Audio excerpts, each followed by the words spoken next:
Afternoon बच्चों। आज मैं आपको मैक्रो इकोनॉमिक्स का बहुत ही इंपॉर्टेंट टॉपिक बताने वाला हूं बैंकिंग लेसन से, credit creation by bank.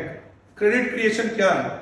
Bank में जो हम पैसा जमा करते हैं एज अ कस्टमर, उसको कहते हैं डिमांड डिपॉजिट, बिकॉज हम जब चाहे उसको निकाल सकते हैं, वो हमारा पैसा है। और बैंक में जो कस्टमर पैसा जमा करते हैं उसको इनिशियल डिपॉजिट कहते हैं, और उसी डिपॉजिट से बैंक क्रेडिट क्रिएट करता है और पैसे बनाता है और लोन देता है।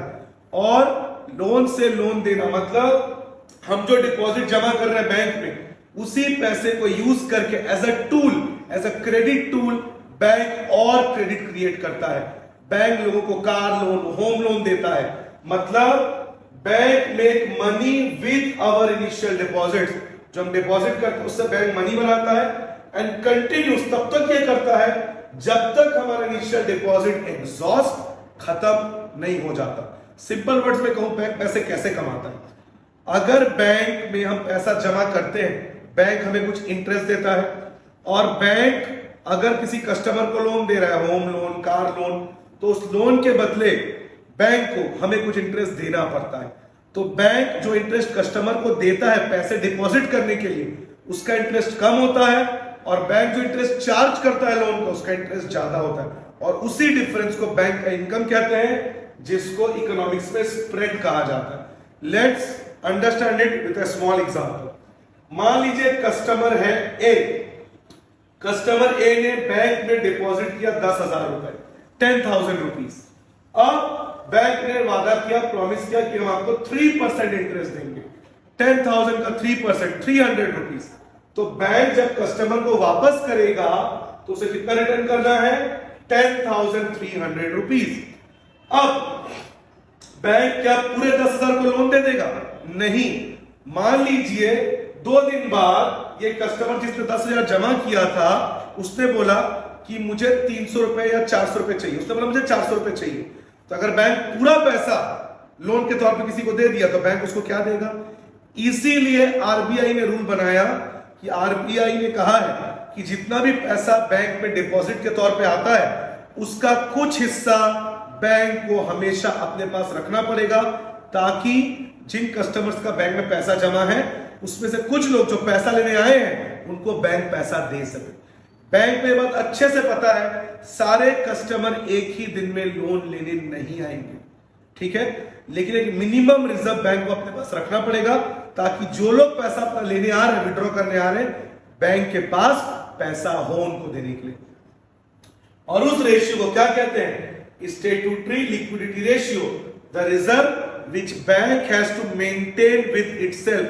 जो बैंक को अपने साथ रखना पड़ेगा। क्यों रखना पड़ेगा?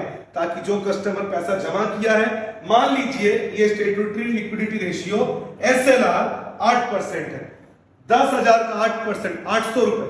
बैंक ने अपने पास 800 रख लिया। अब यही कस्टमर 2 दिन बाद 400 रुपए लेने आया, तो उसी 800 में से बैंक ने उसको दे दिया। और कैश रिजर्व रेशियो, हर बैंक को अपनी कमाई का कुछ हिस्सा आरबीआई के पास रखना पड़ता है, जो हमारे देश का बैंकिंग सिस्टम का हेड है, वरना आरबीआई बैंकिंग लाइसेंस नहीं देगा। तो कैश रिजर्व रेशियो 2%, 10,000 का 2%, 200 रुपए। मतलब बैंक को इस 10,000 में से 200 रुपए इसको जमा करना पड़ेगा आरबीआई को, ठीक है? अब 800 और 200, 1,000 रुपीज निकल गया। 10,000 और एलआरआर, इन दोनों को एक साथ कहते हैं legal reserve ratio. Means legally ये कंपलसरी है कि बैंक को अपनी कमाई का कुछ हिस्सा आरबीआई के पास रखना पड़ेगा एज सीआरआर, और कुछ हिस्सा अपने पास रखना पड़ेगा एज एसएलआर। तो ये 10% निकल गया। 10,000 का 10%, 1,000। 10 में से 1 गया, बचा 9,000।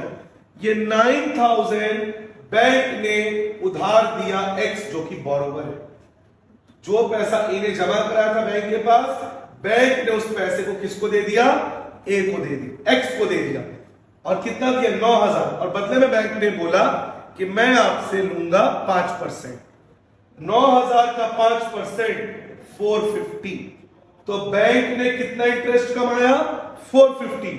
बैंक ने इंटरेस्ट चार्ज कितना किया, दिया कितना, पे कितना किया? 300।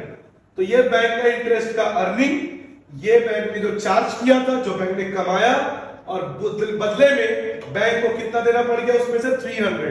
बैंक का कमाई कितना हुआ, 150 रुपीज। तो यहां पे देखिए बैंक चार्ज कर रहा है 5%, बैंक दे रहा है 3%, तो ये जो 2% का डिफरेंस है वही बैंक का अर्निंग है। 450 बैंक ने कमाया, 300 उसमें से दे दिया, तो बैंक की कमाई 150 रुपीज। अब इसी एलआरआर को आगे बढ़ाते हैं, क्रेडिट कैसे क्रिएट होता है देखिए। 10,000 में 1000 रुपए एलआरआर चला गया, बचा 9,000। 9,000 ए ने जमा किया था 10,000, अब बी उधार मांगने आया बैंक के पास, तो बैंक ने 1000 का एलआरआर रख के बी को कितना दे दिया, 9,000 रुपए। ठीक है, अब ये पैसा जो बी ने उधार मांगा था, ये पैसा बी ने, यहां पे देखिए ए के सामने मैंने लिखा हुआ ए और सी सेवर, बी और डी बोरोवर। बी ने कितना रुपए लिया उधार बैंक से, 9,000 रुपए, और बी ने उस पैसे को सी को दे दिया।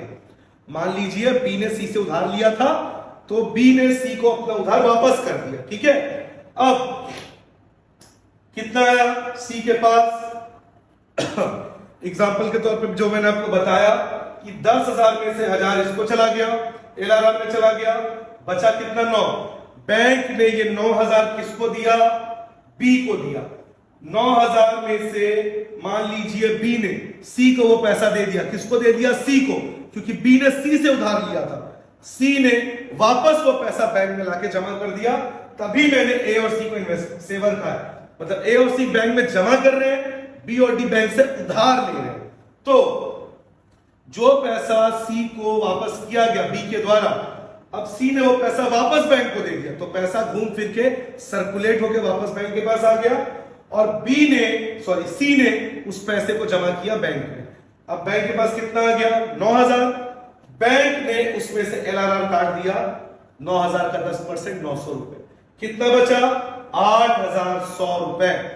ये पैसा अब कौन मांगने आया, डी मांगने आया कि भाई मुझे उधार चाहिए, तो बैंक ने उस पैसे को वापस किसको दिया, डी को, और डी ने उस पैसे को वापस कर दिया ई को।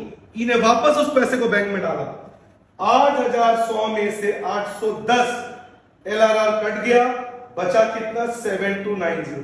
इस तरह से बैंक लोगों को लगातार पैसे देता रहेगा जब तक इनिशियल डिपॉजिट जीरो ना हो जाए, और बैंक लगातार इंटरेस्ट भी कमाता रहेगा।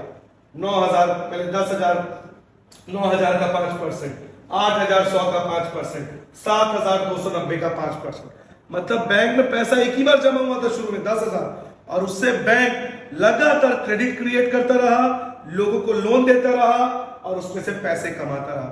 इस चीज को क्रेडिट क्रिएशन कहते हैं। ये टॉपिक एक बार मैं और समझा रहा हूं, लास्ट टाइम ध्यान से समझिए। बैंक में ए ने जमा किया 10,000 रुपए इनिशियल डिपॉजिट, एलआरआर 10% है, 10% 10,000 में से निकल गया, बचा कितना, 1000। अब 1000 निकल के बचा 9,000। अब बी जो है बैंक से उधार मांगने आया, तो बैंक ने बी को कितना उधार दिया, 9,000 रुपए, क्योंकि एलआरआर कट गया था 1,000 रुपए। अब बी ने उस पैसे को किसको दिया, सी को, क्योंकि बी ने सी से उधार लिया था। सी के पास जैसे ही पैसा आया, उसने वापस बैंक में जमा किया, और उसने जब 9,000 बैंक में जमा किया, तो बैंक ने 9,000 का 10% एलआरआर काट लिया, 900 रुपए, बचा कितना बैंक के पास, 8,100 रुपए।